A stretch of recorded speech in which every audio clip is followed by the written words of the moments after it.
छत्तीसगढ़ में एक बार फिर पीएम आवास की गूंज है। बीजेपी की फ्लैगशिप योजना का जौहर बिखर रहा है। जो वादा था वो पूरा हो रहा है। आज पीएम मोदी ने आवासहीन परिवारों के लिए प्रधानमंत्री आवास की पहली किश्त जारी की। इसमें छत्तीसगढ़ के करीब 8,47,000 स्वीकृत पीएम आवास में से 5,11,000 से ज्यादा लाभार्थियों को पहली किश्त मिली है। कार्यक्रम में सबसे पहले सीएम साय ने हितग्राहियों के पैर पखारे। वहीं जो मकान बनकर तैयार हैं, उनकी चाबी हितग्राहियों को सौंपी है। लेकिन इन सब में सबसे खास बात यह है कि सीएम विष्णुदेव साय ने कलेक्टर्स को फुल एंड फाइनल वाली वार्निंग दे दी है। सीएम ने कहा कि अगर पीएम आवास योजना की थोड़ी सी भी शिकायत आई तो सीधे कार्रवाई होगी। आज बड़ा सौभाग्य है छत्तीसगढ़ का कि उन्होंने 8,46,932 प्रधानमंत्री आवास की स्वीकृति दी है, जिसमें से आज 5,11,000 लोगों का प्रथम किस्त उड़ीसा की राजधानी भुवनेश्वर से जारी की है और करीब 2,20,000 लोग, जिसमें 1,96,000 ग्रामीण आवास और करीब 23,000 शहरी आवास जिनका पूरा हो गया है, जिनको आज गृह प्रवेश कराए हैं। इसके लिए छत्तीसगढ़ की तरफ से प्रधानमंत्री जी का बहुत बहुत धन्यवाद, बहुत बहुत उनका आभार। पीएम आवास छत्तीसगढ़ में बड़ा सियासी मुद्दा रहा है। 15 मार्च 2023 को बीजेपी ने तत्कालीन कांग्रेस सरकार के खिलाफ प्रदर्शन किया था। तब उस प्रदर्शन का नाम भी मोर आवास मोर अधिकार ही रहा। और आज जब पीएम मोदी का वादा पूरा हो रहा है तो भी कार्यक्रम का नाम हूबहू मोर आवास मोर अधिकार रखा गया। पीएम आवास योजना का जब भी जिक्र होता है तो सियासत में उबाल अपने आप ही आ जाता है। ऐसा ही फिर हुआ। इस बार पीसीसी चीफ दीपक बैज और मुख्यमंत्री विष्णुदेव साय आमने सामने रहे। बैज पीएम आवास को लेकर जनता को भ्रमित करने का आरोप लगा रहे हैं तो सीएम साय ने भी पलटवार करते हुए कहा कि पिछले 5 साल में कांग्रेस की सरकार ने गरीबों का हक छीना था, उसे पीएम आवास पर बोलने का हक नहीं।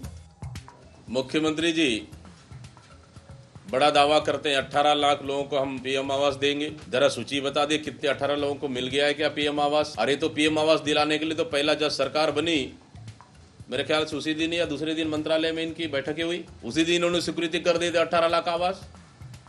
क्या 18 लाख आवास की पैसा जारी हुई है क्या? तो इस तरह से जनता को भ्रम में रखकर, जनता को गुमराह में रखकर 18 लाख आवास 18 लाख आवास, ये जनता को भ्रम फैलाना बंद करे। हाँ, पिछले 5 साल में कांग्रेस की सरकार ने गरीबों का हक छीना था। गरीबों के सिर से उनका छत छीना था, जिसका खामियाजा उनको भुगतना भी पड़ा। सरकार से हाथ धोना पड़ा उनको, और वो काम हमारी सरकार आते के साथ की। दूसरे ही दिन कैबिनेट बुलाकर हम लोग 18 लाख प्रधानमंत्री आवास की स्वीकृति दिए और आज मिलना शुरू हो गया है। प्रधानमंत्री आवास बीते 3-4 सालों से गरीबों के लिए सुविधा कम और सियासतदानों के लिए मुद्दा बड़ा बन गया है। और यही वजह है कि जब भी पीएम आवास का जिक्र मात्र होता है तो सियासत के गलियारों में हलचलें तेज हो जाती है।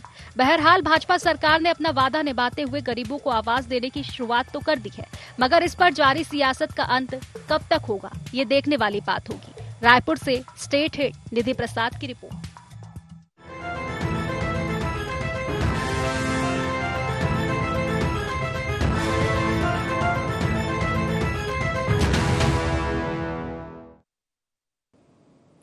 नमस्कार, गुहार छत्तीसगढ़ देख रहे हैं आप और मैं हूं आपके साथ खुशी व्यास। आवास, अधिकार और तकरार, जी हां, आवास। छत्तीसगढ़ में लगातार आवास के आवाज सुनाते ही एक और गूंज सुनाई देती है, वो है सियासत। क्योंकि आवास के मुद्दे पर लगातार सियासत नजर आती है। अगर बात की जाए 9 महीने की सरकार की, तो लगातार जिस तरह से वादा किया था बीजेपी ने चुनाव के ठीक पहले, कहीं ना कहीं कांग्रेस बीजेपी को वही वादा याद दिलाती हुई नजर आती है कि प्रधानमंत्री आवास योजना को लेकर जो बीजेपी ने वादा किया था, बीजेपी उससे मुकरती हुई नजर आ रही है। तो वहीं दूसरी ओर सत्ता में बैठी बीजेपी भी कांग्रेस पर तंज कसने से बाज नहीं आएगी। बीजेपी लगातार कांग्रेस को अपने कार्यकाल की याद दिलाती है कि कांग्रेस ने गरीबों के जो हक है उनको छीना था। अब आखिर इस मुद्दे पर सियासत कब और कहां तक होगी, और एक बार फिर से छत्तीसगढ़ में इस मुद्दे पर सियासत क्यों नजर आ रही है, इसी को लेकर हम चर्चा करेंगे। लेकिन उससे पहले गुहार पॉइंट जान लेते हैं। पीएम आवास पर क्यों नहीं थम रही सियासी जंग? क्या सरकार ने पूरी कर दी आवास की गारंटी? कांग्रेस को क्यों नाकाफी लग रहे पीएम आवास? क्या छत्तीसगढ़ के लोगों को मिल गया मोर आवास मोर अधिकार? तो इन्हीं सब मुद्दों को लेकर आज हम चर्चा करेंगे। चर्चा की शुरुआत करें उससे पहले खास मेहमान हमारे साथ जुड़ चुके हैं। सबसे पहले आपका परिचय करवा देती हूँ। हमारे साथ बीजेपी से रविंद्र सिंह जी जुड़ चुके हैं, कांग्रेस से हमारे साथ अभय नारायण जी जुड़ चुके हैं और वहीं राजनीतिक विश्लेषक मनीष बोरा जी भी हमारे साथ जुड़ चुके हैं। आप तीनों मेहमानों का बहुत बहुत स्वागत है इस खास चर्चा में। तो अभय जी, सबसे पहले आप ही के पास आना चाहूंगी, कितनी खुशी हो रही है, क्योंकि जिस हक की आप बात कर रहे थे लगातार और आवाज को लेकर जिस तरह से सियासत देखने को मिल रही थी, आज कहीं ना कहीं गरीबों को अपना हक मिला है। बड़ी सौगात दी है बीजेपी ने, सरकार ने सौगात दी है पीएम आवास के तौर पर। अब इस पर भी आखिर सवाल आपको लग रहे हैं। और दूसरी बात, मोर आवास मोर अधिकार, ये गूंज आपने जब आप सत्ता में थे तब भी सुनी थी और यही गूंज अब फिर से सुनाई दी है, क्या कहेंगे? आपका नाम खुशी है तो खुशी तो मिलेगी ही कि आपके साथ डिबेट कर रहे हैं जी, लेकिन ये खुशी जो मिल रही है जनता को आवास की, ये तो हमारी सरकार के समय बनाए हुए आवास है। 8 महीने में कहीं भी आवास नहीं बने हैं, इसकी चाबी दे रहे हैं। जो हमने आवास बना के कंप्लीट किया था उसकी चाबी देने का मौका आपको मिल गया, क्योंकि सत्ता की चाबी अभी आपके पास। 2015 में प्रधानमंत्री आवास योजना लागू हुई। 15 से 18 के बीच में आप केवल रमन सरकार ने 2,37,000 आवास बनाए। 5 साल की भूपेश बघेल की कांग्रेस सरकार ने 10 लाख से ऊपर आवास का निर्माण किया है। और जिस पहली किस्त की बात कर रहे हैं, 7.5 लाख आवास के लिए 3234 करोड़ रुपए का प्रावधान तो भूपेश सरकार ने कर दिया था, वो किस्त चली गई थी। आज जिस किस्त की बात कर रहे हैं वो अभी जो प्रधानमंत्री ने केंद्र से जारी किया, उसकी पहली किस्त जो 18 लाख की बात आपने मोदी गारंटी में की थी, वो 18 लाख में से 8 लाख आप बनाएंगे, उसकी पहली किस्त आई है। अभी ना उसका ईंटा खरीदा गया, ना सीमेंट खरीदा गया, ना काम चालू हुआ। हम तो कह रहे हैं कि 8 महीने की सरकार ने अगर 8 मकान बनाए हो तो चाबी देने का हक है उनको। फिर भी सरकार भारतीय जनता पार्टी की है, मुख्यमंत्री आप हैं, तो पिछली सरकार की योजनाओं में भी जो कंप्लीट होगी उनका चाबी आप ही सौंपेंगे, फीता आप ही काटेंगे। और गरीबों को घर मिलता है तो कांग्रेस को सबसे ज्यादा खुशी होती है। और हम तो चाहेंगे कि छत्तीसगढ़ में मोदी गारंटी पूरी हो, 18 लाख आवास बने, 5 साल के अंदर बने। क्योंकि जिस 18 लाख का वादा करके आप आए, मुख्यमंत्री को आवास मिल गया, उप मुख्यमंत्री को आवास मिल गया, मंत्रियों को आवास मिल गया। केवल उस 18 लाख का आवास बोर्ड में है, साइन बोर्ड पूरे राजधानी के चारों तरफ टांग दिए गए हैं कि मोदी की गारंटी 18 लाख आवास। 18 में अगर एक भी बन जाए और चाबी दें तो सर्वाधिक खुशी हम सबको होगी। हम तो चाहेंगे 18 लाख आवास बने, प्रधानमंत्री आवास बनते हैं, गरीबों को मिलते हैं, उससे खुशी की बात क्या है। लेकिन 8 महीने की सरकार केवल बात कर रही है, हर मोर्चे पे फेल है। जब तिरंगा यात्रा निकली थी तो मैंने कहा था, डिबेट के दौरान कहा था कि भाजपा के प्रवक्ता तिरंगा लेके जाएं और एक भी आवाज कंप्लीट हो गया है तो वहां लगा दें। और आज बधाई है पूरी सरकार को कि हमारे सरकार के बनाए मकानों का आप चाबी दे रहे हैं, उस योजना को आप आगे बढ़ा रहे हैं।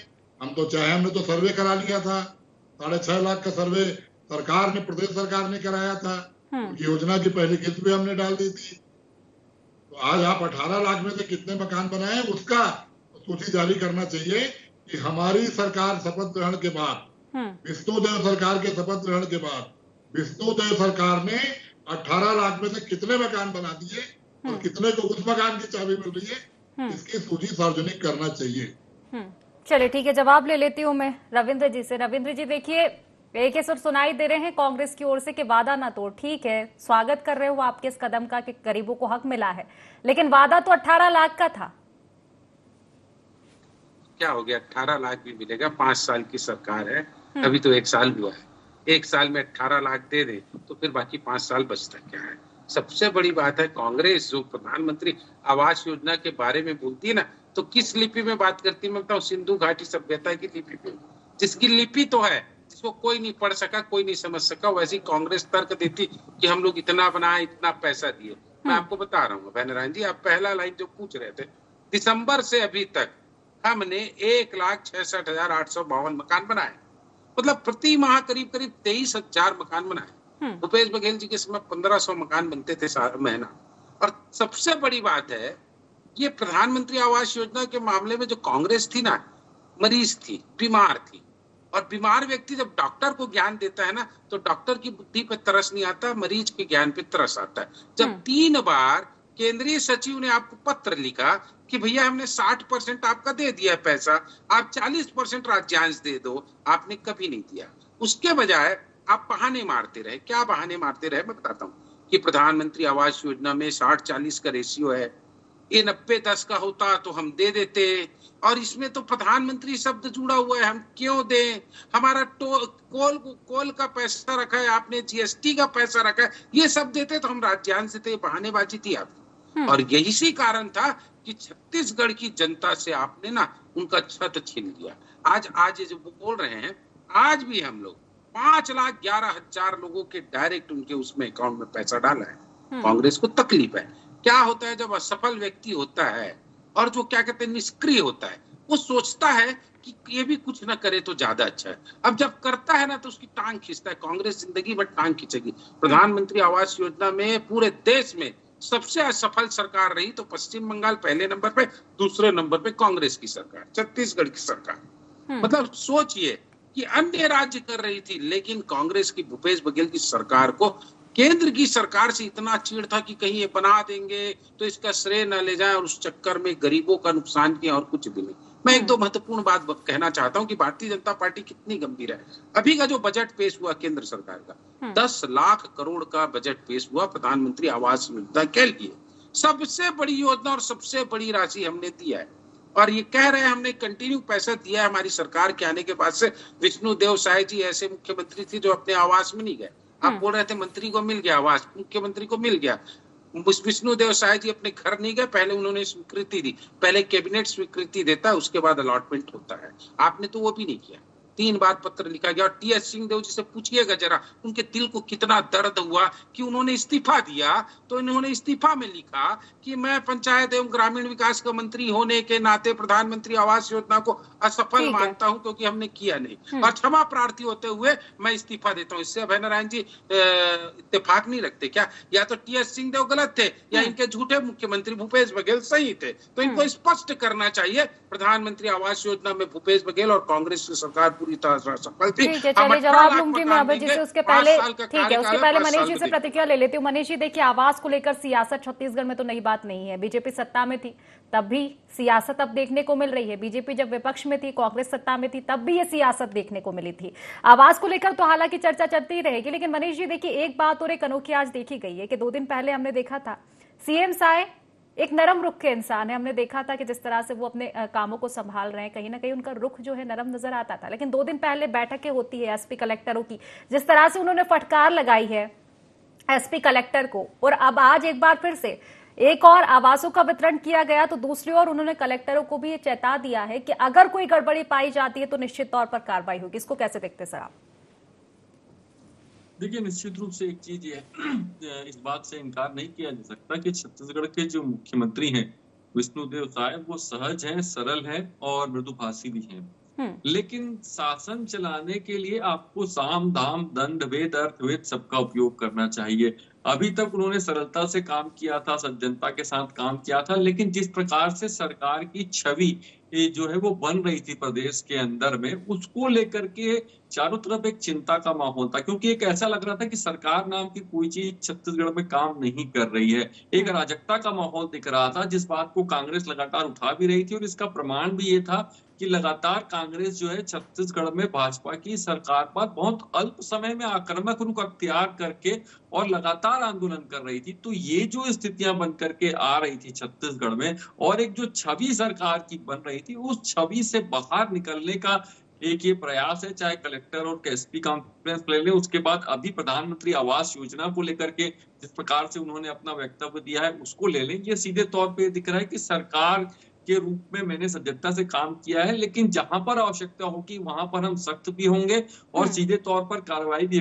कलेक्टर और एसपी कॉन्फ्रेंस के बाद 2 कलेक्टर और 1 एसपी को भी उन्होंने हटा दिया। तो ये एक सीधे तौर पर संकेत देने का प्रयास है कि आप सज्जनता उसका उपयोग जो है वो करें, मगर उसका ये मत समझे कि हम आपके खिलाफ कार्रवाई नहीं कर सकते हैं। तो ये सीधे तौर पे प्रशासनिक अमलों में एक मैसेज देने का प्रयास है कि हम यदि कहीं पर भी गड़बड़ी मिलेगी, जनता के हितों की लेकर के कहीं पर कम गड़बड़ी मिलेगी तो उस पर सीधे तौर पे कार्रवाई की जाएगी। भ्रष्टाचार को लेकर के कहीं हमको दिखेगा कि यहीं भ्रष्टाचार हो रहा है तो उस पर सीधे तौर पे कार्रवाई होगी, और जनता के योजनाओं को लेकर के, सरकार की योजनाओं को लेकर के, और सबसे महत्वपूर्ण चीज ये देखिए, आप मोदी की गारंटी को लेकर के जिस बात को नरेंद्र मोदी हो चाहे वो अमित शाह हो, उन्होंने जिस दमदारी के साथ छत्तीसगढ़ में रखा था, उन बातों को लेकर के यदि कहीं हिलावाला किया जाता है और प्रशासनिक स्तर पर उसमें कहीं ढिलाई दिखती है तो उसको लेकर के सीधे तौर पर कड़ी कार्रवाई होगी। ये सीधा मैसेज जो है वो अधिकारियों को देने का प्रयास किया गया है। निश्चित तौर पर। चलिए प्रतिक्रिया ले लेते हूँ मैं रविंद्र अभय जी से। अभय जी देखिए, साफ तौर पर जिस तरह से आरोप आप लगा रहे हैं बीजेपी पर कि ठीक है 18 लाख का वादा था और अभी 18 लाख नहीं दिए आपने, तो कहीं ना कहीं जनता के साथ फिर से जिस तरह से आप कहते हो कि वादा खिलाफी बीजेपी करती है, लेकिन बीजेपी साफ तौर पर एक ही जवाब दे रही है आपको कि जिनके खुद के घर शीशे के हो वो दूसरों के घर पे पत्थर नहीं मारा करते, क्योंकि जब आप सत्ता में थे तब आप पर कई सवाल दागे थे बीजेपी ने, और अभी तक वही गुण सुनाई देती है कि आखिर केंद्रांश जब आया था, जब इतना समय था तो राज्यांश क्यों नहीं मिलाया गया, क्यों उस समय आवासहीन रहे लोग? उसी जी, भारतीय जनता पार्टी झूठ और अफवाह फैलाने की फैक्ट्री है।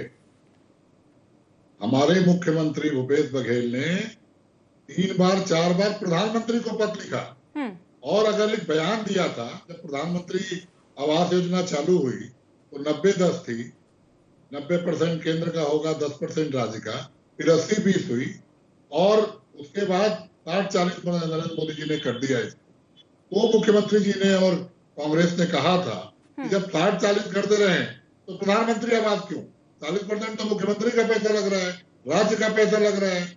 अगर केंद्र 90 देता है तो प्रधानमंत्री आवास रहे। आपने इंदिरा जी का नाम हटा दिया, कोई दिक्कत नहीं। तो फिर क्या ये मान लें कि बस एक श्रेय के चक्कर में केंद्रांश चला गया और उस समय लोगों को आवास नहीं मिल पाया? जिस तरह से केंद्रांश गए नहीं कभी, हमने कभी भी एक, अभी आप ही का कहना है ना कि फिर उतना केंद्रांश था तो इतना राज्यांश क्यों, तो फिर ये तो फिर बात वही आ जाती है ना कि श्रेय क्यों देखा जा रहा है। ये तो आप अपनी बात कहे, बात तो हम कह सकते हैं और आज भी हम कह रहे हैं। आज भी वित्त देवताएं को और राज्य सरकार को बात करना चाहिए कि जब 40% राज्य दे रहा है तो पीएम आवास कैसा भाई, पैसा तो राज्य का लग रहा है, राज्य के लोग जो टैक्स पटा रहे हैं उसका पैसा लग रहा है, तो राज्य का भी अगर उसमें रहना चाहिए। दूसरी बात, कभी भी कोई भी राज्य का जो अंश था वो रुका नहीं, एक दिन लेट हुआ था। कोरोना के बाद भी हमने सारी केंद्रीय योजनाओं को चलाया है, सारी केंद्रीय योजनाओं में हमको इनाम भी केंद्र सरकार से इस 5 सालों में मिलता रहा, जो 8 महीने की सरकार में एक बार किसी भी योजना को नहीं मिला। हमने सारी योजनाओं को चलाया, फिर प्रधानमंत्री आवास क्यों नहीं चलाएंगे? हमारा जीएसटी का पैसा रोका गया, हमारे कोयले की रॉयल्टी रोकी गई, हमको बदनाम करने की साजिश की गई और एक दिन देरी होने पर पैसा लेने से इनकार कर दिया गया, सिर्फ इसलिए कि भाजपा आंदोलन कर सके। ये जो मोर आवास, मोर अधिकार कहते हैं ना, अधिकार इन लोगों ने छीना, आरोप लगाने के लिए छीना, देर किया और वही उस आवाज की चाबी। ठीक है, लेकिन अब तो चीजें सही करती हुई नजर आ रही है बीजेपी। ठीक है, अगर केंद्र पे जब आपके आरोप है, लेकिन अब तो देखा जाए तो अब तो तोहफा मिला है ना आवास को, तो फिर स्वागत क्यों नहीं हो रहा है इस चीज का? इस पर सियासत क्यों हो रही है? खुशी जी, मैं स्वागत कर रहा हूँ। 18 लाख आवास मिलेंगे उस दिन और स्वागत करूंगा। 1,66,000 का अभी हमारे भाजपा प्रवक्ता ने कहा कि हमने 8 महीने बना दिया है, सूची जारी कर दें, उनके घर जाके उनको बधाई देके आएंगे। आपको सूची जारी करने में क्या परेशानी है? आप सूची जारी करिए 1,67,000 की, अभी 5 लाख के नहीं कर पा रहे हैं, 1,67,000 कर दीजिए। चलिए ठीक है, जवाब ले लेती हूँ मैं रविंद्र जी से इसका। जी रविंद्र जी, और हम स्वागत कर रहे हैं। मुझे कुछ कहने की बहुत ज्यादा आवश्यकता नहीं है। अभय नारायण जी ने जो कहा उसी में उनकी गलती पकड़ में आई। ठीक है, उन्होंने खुद स्वीकार किया, फिर अभी इन्होंने कहा जीएसटी का हमको पैसा नहीं दिए थे और प्रधानमंत्री का नाम 60-40 का याद है आपको? आपने इंदिरा आवास योजना के नाम से योजना प्रारंभ की थी, इसका नाम था इंदिरा गांधी का। यहाँ तो प्रधानमंत्री है, मोदी जी का नहीं है। अंतर कितना होता है श्रेय लेने का? अभय नारायण जी, उसी से मैं बता देता हूँ कि इंदिरा आवास योजना 10 ठो आता रहा होगा साल में और आप उसको गिना रहे प्रधानमंत्री और इंदिरा आवास से। सुनिए, अब रही बात, ठीक है अभय जी, देखिए आपको पर्याप्त समय मिला है, रविंद्र जी को बात रखने दीजिए, आपके पास लौटूंगे मैं। ठीक है जी, ये कह रहे थे कि भाजपा अफवाह फैलाती है, झूठे कहती। अरे आपके इस्तीफा दिए भाई टीएस सिंह देव, उसको इनकार करेंगे क्या? लिखित में है, और 3 बार जो केंद्रांश वापस गया वो भी लिखित में है। ये झूठ और अफवाह है क्या? और भूपेश बघेल जी पत्र लिखते थे, उन्होंने किया क्या है? पत्र ही तो लिखा है। काम कर लेते तो आज ये दिन नहीं देखना पड़ता कि 6,68,000 जो हम आज स्वीकृति दिए उसकी जरूरत नहीं होती, आपके कार्यकाल में हो जाता।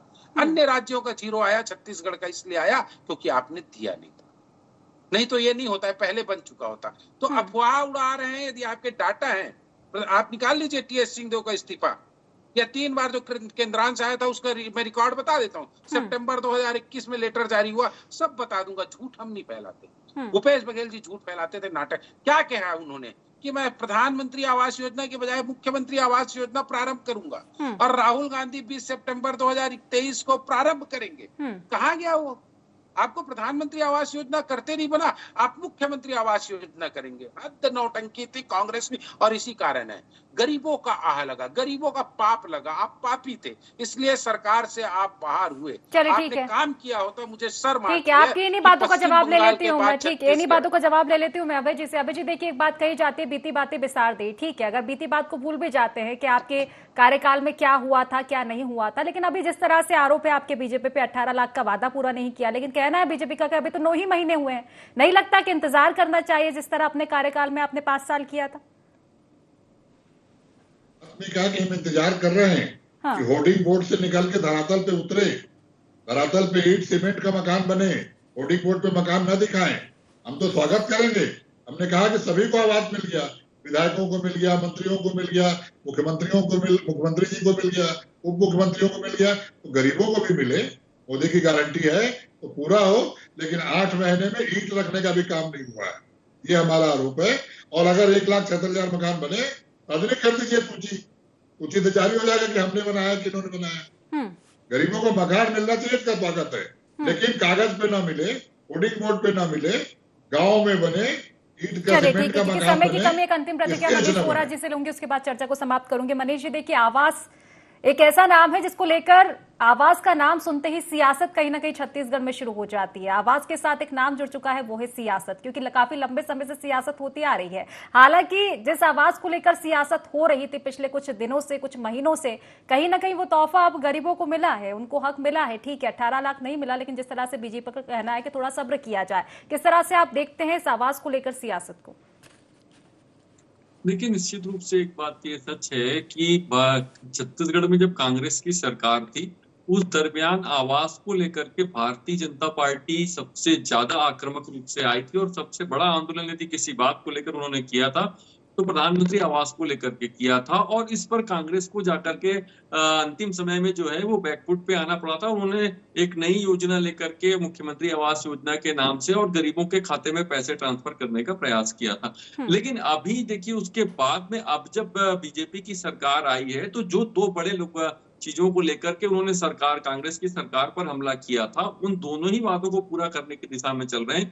देखिए, सीधे तौर पे ये होता है कि हर व्यक्ति का सपना होता है एक घर हो अपना, और उसको लेकर के जिस प्रकार से केंद्र की सरकार योजनाएं लेकर के आई, उसके बाद राज्य की सरकार, और छत्तीसगढ़ में हुआ ये कि कांग्रेस की सरकार ने सीधे तौर पे फुटबॉल खेला और एंड यूजर जो था फुटबॉल खेला का मतलब ये था कि वो लगातार बात जो है वो केंद्र के पाले में डालते रही और भारतीय जनता पार्टी राज्य के पाले में डालते रही, और अंततः जिन लोगों को इस योजना का फायदा मिलना था उनको उस दरमियान नहीं मिल पाए। कांग्रेस के प्रवक्ता भी कह रहे थे कि हमने बनाया था वो मकान जो है वो भारतीय जनता पार्टी जनता को दे रही है। तो यदि आपने बनाया था तो आपने क्यों नहीं दिया जनता को? आपने दे के जाना था ना। देखिए, जब ये होता है, श्रेय लेने की जो होड़ होती है राजनीति में वो सबसे आगे होती है। यदि आपका काम यदि 10% या 20% या 25% या 50% भी पूरा हुआ होता तो मुझे लगता है कि आप उस योजना की चाबी जनता को दे करके जाते, क्योंकि एक बड़ा मुद्दा था। यदि वो मुद्दा बड़ा नहीं होता तो कांग्रेस को अंतिम समय में इस पर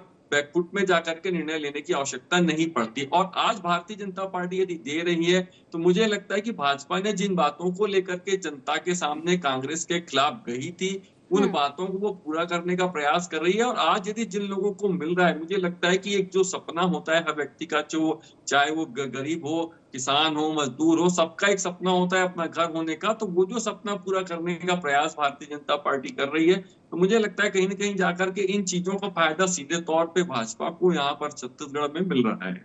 निश्चित तौर पर मनीष जी, एक बेहतर बात आप कह रहे हैं। चलिए फिलहाल क्योंकि समय की कमी इसलिए चर्चा को समाप्त करना पड़ेगा। आप तीनों मेहमानों का बहुत बहुत शुक्रिया इस चर्चा में जुड़ने के लिए। तो देखिए, आवास अधिकार और तकरार, ये तकरार काफी लंबे समय से चलती आ रही है। जब सत्ता में कांग्रेस थी तब से, और अब सत्ता में बीजेपी है तब भी।